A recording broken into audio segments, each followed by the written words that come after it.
On Tuesday, December the 10th, 2024, Shalini Singh was reported to the Hamilton Police Service missing on behalf of her family. The last confirmed contact that we have with Shalini was at 7:10 p.m. on December the 4th. On December the 12th, this case was assigned to the homicide unit, based on emerging evidence and concern for her well-being. Surveillance footage from her building showed no indication of Shalini leaving on her own. As the investigation progressed, we began to consider the possibility that Shalini may have been disposed and removed from the building by way of the garbage disposal system. Working with staff at the Glanbrook landfill site, investigators identified an area where waste had been deposited during the time period of interest. The target zone that we were searching consisted of approximately 5,000 cubic meters of waste. The search of that area began on Monday, February the 24th, and we were proceeding on schedule to finish by May 30th. I can now confirm that on Wednesday, May the 21st, we recovered partial human remains within that target site. We are now working closely with the Office of the Coroner, the Ontario Forensic Pathology Service, and the Centre for Forensic Sciences to examine those remains. At this time, we are awaiting DNA results to confirm the identity of the remains that we've located, and it could take several weeks before those confirmed results come to us. The Hamilton Police Service remains at the site and will continue to search for more human remains and for evidence for this investigation. The completion date for this search will be reassessed based on the findings as the search progresses. I have notified the family of Shalini Singh of this development, and they are currently being supported by our victim services. At this time, I'm willing to take a few questions from the media. Is it fair to say that the remains are suspected to be Shalini? You're just waiting for confirmation? Would that be accurate? The remains that we've located are within the target zone that we identified for this investigation, so I am hopeful and optimistic that we'll receive the DNA results that we're looking for. Unfortunately, we have to wait for a few weeks to get that confirmation, but I have no indication to suspect otherwise, but we just have to wait for those results. Any updates on suspect arrest, person of interest? We'll wait. When we get the confirmation back from the CFS, that'll progress our investigation to the next level. So I will not project what the next steps of the investigation would be. I do have to be open to the possibility of what those remains or who they may belong to. So in the weeks coming up into June, we'll make that decision moving forward. Is her boyfriend still not cooperating, or her ex-boyfriend still not cooperating? That is correct. He has not cooperated throughout this investigation. Is he a suspect? I will not disclose a person's classification, but when the time's appropriate, we can address that.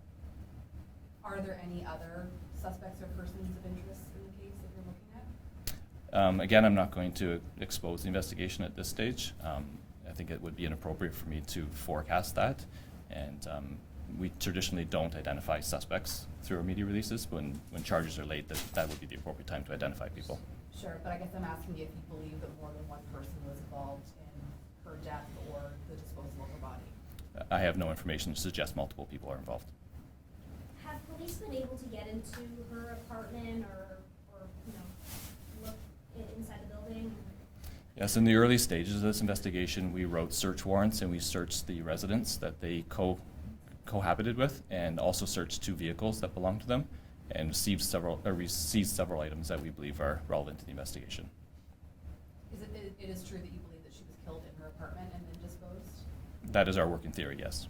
Is there any evidence you can disclose as to why you believe that? I know you mentioned surveillance video before also. To a great extent, this building had a very extensive camera system in the building, and I've said before, it's not an exaggeration, we've viewed hundreds of hours of surveillance video, and we have video of Ms. Singh returning to her unit and never going back out of the building at that point. Have you recovered a weapon? No, we have not. Can you talk about the extent, you mentioned it briefly, the extent of this search and perhaps the toll this has had on the people searching the landfill as well as her family? Yes, when we started this search, we did a media release that identified this was the first time the Hamilton Police have conducted a landfill search of this scale. It is a dangerous environment to work in. We have to consider the safety of our officers out there. We've had weather events that have slowed us at certain times. It did start in the winter months and has now gone into a rainy season. So there's been a few hurdles for us to go over logistically, but there's been a tremendous effort by our police officers to get out there on a daily basis, despite those hazards in the environment, and try to get answers for her family. Can you talk at all about what was going on in Shalini's life at the time when she disappeared? I'm not going to discuss the specifics about the relationship. She was working. She was carrying on her normal duties, her normal life habits. She had regular contact with her family. That's what sparked the investigation in the first place, the change in that contact. She spoke to her parents on a daily or every other day, and she regularly attended her workplace. So fairly quickly when that stopped happening, the family brought us in to investigate. So there was nothing to suggest that she was concerned for her safety before she disappeared? I have no information to support that at this time. Can you talk about her family and how they're doing with, this latest discovery? Obviously, this has been horrific for them to have to wait and watch and stand by. Can you tell us how they're doing? Yes, Shalini's parents and her extended family, they are a very supportive and loving family. They were immediately concerned, as expected, when she went missing, and their concern has done nothing but grow over the months that we've tried to locate her. This information that I provided to them last week was hard for them to hear, but it's also a first step in hopefully getting some answers for the family, and they have been very patient and anxious, just waiting to find out what happened to their loved one. When can you expect a positive identification on the remains? I can't say that with great accuracy, but we've been told a few weeks by the CFS, so hopefully sometime in the month of June. If you get a positive identification on the remains, what will this do to your investigation moving forward as it relates to possible suspects? So the identification of the remains is only kind of one component of that. The doctors in Toronto are also examining those remains to hopefully give us some answers to what happened to this individual. So until I have all of that results kind of brought back to me, it would be presumptive for me to kind of project what my next step would be or where I would go. I need to first confirm who we've located, and then hopefully the doctors can provide us some insight as well.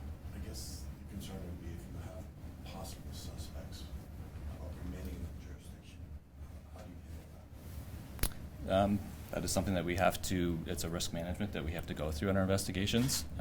It's also about making sure that when we do something, we are justified in what we're doing and that it's appropriate at that time. So I won't get into the details of what police would do to kind of cover off that part, other than it's something that we evaluate all the time. I know that no charges have been laid, but has there been any arrests of people released? No, there's not. Has the boyfriend been cautioned not to leave a certain area or anything like that? No, we would have no legal justification to tell anyone that they are restricted to an area without any kind of court order to that.